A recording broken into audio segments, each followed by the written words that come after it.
पृथ्वी पर मौजूद जीवन की विशाल और हैरानतंगेज विविधता के इस विश्लेषण में आपका स्वागत है। हमारा ये जीवित संसार, चाहे वो बर्फ से ढके पहाड़ हों, घने जंगल हों या समुद्र की गहराइयां, सच में किसी चमत्कार से कम नहीं है।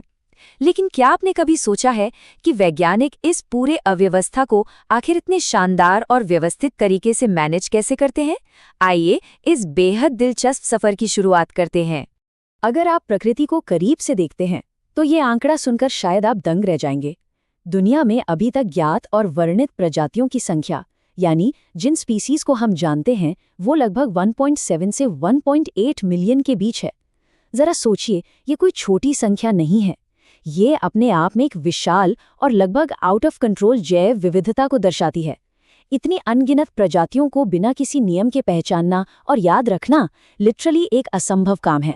तो इस विशाल लिविंग लाइब्रेरी को समझने के लिए और अपना रास्ता बनाने के लिए इस चर्चा में हम कुछ मुख्य पड़ावों से गुजरेंगे।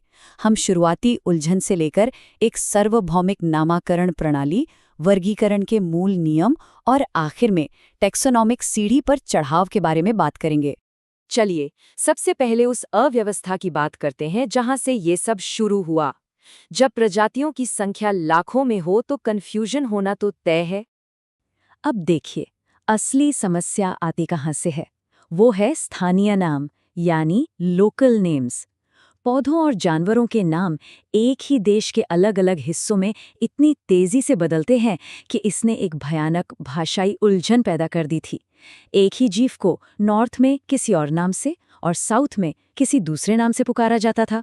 इस वजह से एक ऐसे यूनिवर्सल स्टैंडर्ड की सख्त ज़रूरत थी जिससे पूरी दुनिया के वैज्ञानिक बिना किसी डाउट के ये समझ सकें कि आखिर किस स्पेसिफिक जीव के बारे में बात हो रही है। इस उलझन से निकलने का सिर्फ एक ही रास्ता था, एक सार्वभौमिक नामकरण, यानी एक ऐसी भाषा जो पूरी दुनिया का विज्ञान जगत समझ सके और बोल सके। इस अत्यंत महत्वपूर्ण प्रोसेस को, जहां नामों को एक स्टैंडर्ड रूप दिया जाता है, नॉमेनक्लेचर या नामकरण कहते हैं। ये हवा में नहीं होता, बल्कि एस्टैब्लिश्ड इंटरनेशनल कोड्स पर पूरी तरह निर्भर करता है। वैज्ञानिकों ने मिलकर पौधों के लिए ICBN और जानवरों के लिए ICZN जैसे स्ट्रिक्ट नियम बनाए। ये कोड्स गारंटी देते हैं कि प्रत्येक नए या पुराने जीव को सिर्फ एक और पूरी दुनिया में स्वीकृत नाम ही मिलेगा, कोई डुप्लीकेशन नहीं। और यही एंट्री होती है कैरोलस लिनियस की, जिन्होंने बाइनोमियल नॉमेनक्लेचर पेश किया। ये सच में एक गेम चेंजर था। सिर्फ 2 शब्दों की एक सरल नेमिंग सिस्टम। नियम बिल्कुल साफ थे, पहला हिस्सा जीनस और दूसरा स्पेसिफिक एपिथेट। ये नाम लैटिन भाषा से लिए जाते हैं और इन्हें इटैलिक्स में लिखा जाता है। और हाँ, एक जरूरी रूल, जीनस का पहला अक्षर हमेशा कैपिटल होगा, जबकि स्पेसिफिक एपिथेट लोअर केस में रहेगा। इस एक हैक ने सारी उलझन हमेशा के लिए खत्म कर दी। इसे एक बहुत ही आम उदाहरण से समझते हैं। लिटरली एक आम, यानी मैंगो। इसका वैज्ञानिक नाम है मैंजीफेरा इंडिका। यहाँ मैंजीफेरा जीनस है और इंडिका उसकी प्रजाति। ध्यान दीजिए कि M कैपिटल है और I स्मॉल। और नाम के आखिर में जो लिन लिखा है, ये एक्चुअली उस वैज्ञानिक के लिए एक शाउट आउट है जिन्होंने सबसे पहले इसका सही वर्णन किया था, लिनियस। कितना व्यवस्थित सिस्टम है ना। लेकिन बात यहाँ खत्म नहीं होती। वैज्ञानिक इन जीवों को सिर्फ सटीक नाम देकर नहीं छोड़ देते, बल्कि इन्हें आसानी से मैनेज करने वाली श्रेणियों में बांटते हैं। यहीं से टैक्सोनॉमी की शुरुआत होती है। जीवों को उनके आसानी से दिखने वाले गुणों के आधार पर अलग अलग कैटेगरीज में रखा जाता है और विज्ञान की भाषा में इन कैटेगरीज को टैक्सा कहते हैं। ये बिल्कुल वैसा ही है जैसे एक ग्लोबल लाइब्रेरी में किताबों को उनके विषय के मुताबिक छांट कर रखना। तो अगर हम कुत्ते, स्तनधारी या पौधे शब्द बोलते हैं, तो ये सभी असल में अलग अलग लेवल पर टैक्सा ही हैं। किसी भी आधुनिक टैक्सोनॉमिक स्टडी की नींव 4 मजबूत स्तंभों पर टिकी होती है। पहला है कैरेक्टराइजेशन, जिसमें जीव के गुणों को समझा जाता है। दूसरा आइडेंटिफिकेशन, जिससे उसकी सही पहचान होती है। तीसरा क्लासिफिकेशन, जहां उसे सही टैक्सा में रखा जाता है। और चौथा नॉमेनक्लेचर, यानी उसका नामकरण। ये चारों कदम एक के बाद एक चलते हैं और इसी पर मॉडर्न बायोलॉजी की नींव खड़ी है। अब इसमें थोड़ा और गहराई में चलते हैं। लिनियस ने अपनी पब्लिकेशन का नाम रखा था सिस्टेमा नेचुरे, यहीं से हम सिस्टमैटिक्स की तरफ मुड़ते हैं। सिस्टमा एक लैटिन शब्द है जिसका मतलब है जीवों की एक ऐसी व्यवस्था जो बिल्कुल नियमबद्ध हो।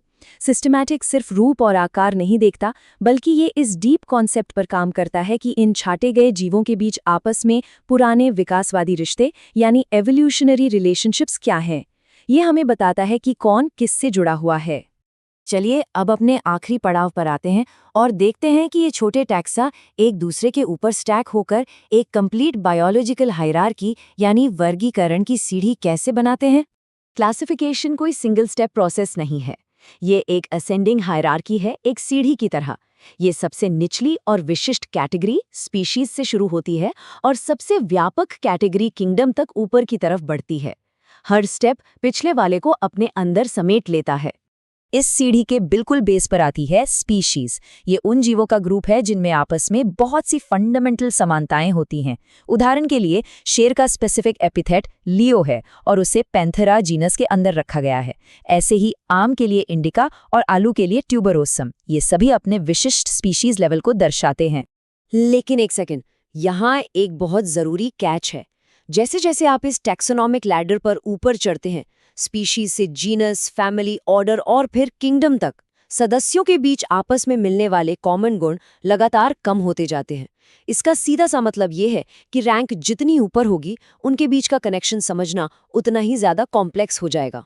इसे थोड़ा प्रैक्टिकल तरीके से देखते हैं। बिल्लियां और शेर ये दोनों अलग हैं पर एक ही फेलिडे फैमिली में आते हैं। कुत्ते बिल्कुल अलग कैनिडे फैमिली से हैं। लेकिन जब हम सीढ़ी पर एक स्टेप और ऊपर जाते हैं तो इन दोनों अलग फैमिलीज को एक बड़े ऑर्डर कार्निवोरा में शामिल कर लिया जाता है और ये ऑर्डर आगे चलकर बंदरों और इंसानों के ऑर्डर प्रिमाटा के साथ जुड़कर एक विशाल क्लास मैमालिया बना लेता है। ये बिल्कुल एक जाइंट पजल की तरह है जो आपस में फिट हो रहा है। और जब हम इस पूरी कुशल व्यवस्था को एक साथ देखते हैं तो इस टेबल की तरह एक सटीक टैक्सोनॉमिक एड्रेस निकल कर आता है। चाहे वो मनुष्य हो, घरेलू मक्खी, आम या गेहूं, बायोलॉजिकल नेम से लेकर फाइलम तक हर रैंक ये निश्चित करती है कि इतनी बड़ी अव्यवस्था के बीच हर जीव की एक तय और एग्जैक्ट जगह है। तो अब जब आप वैज्ञानिकों द्वारा बनाई गई इस हैरात अंगेज व्यवस्था को देख चुके हैं तो आखिर में इस एक सवाल पर जरूर गौर कीजिए। जब हम पहले से ही 1.7 से 1.8 मिलियन प्रजातियों को इस लिविंग लाइब्रेरी में जगह दे चुके हैं, तो इस खूबसूरत, वाइल्ड और रहस्यमयी दुनिया में अभी और कितने मिलियन ऑर्गेनिज्म होने बाकी हैं। ना जाने वो अनजान प्रजातियां इस ट्री ऑफ लाइफ में आगे चलकर कौन सी नई शाखाएं जोड़ेंगी। सच कहूं तो हमारी ये यात्रा कहाँ खत्म हुई है, ये तो बस शुरुआत है।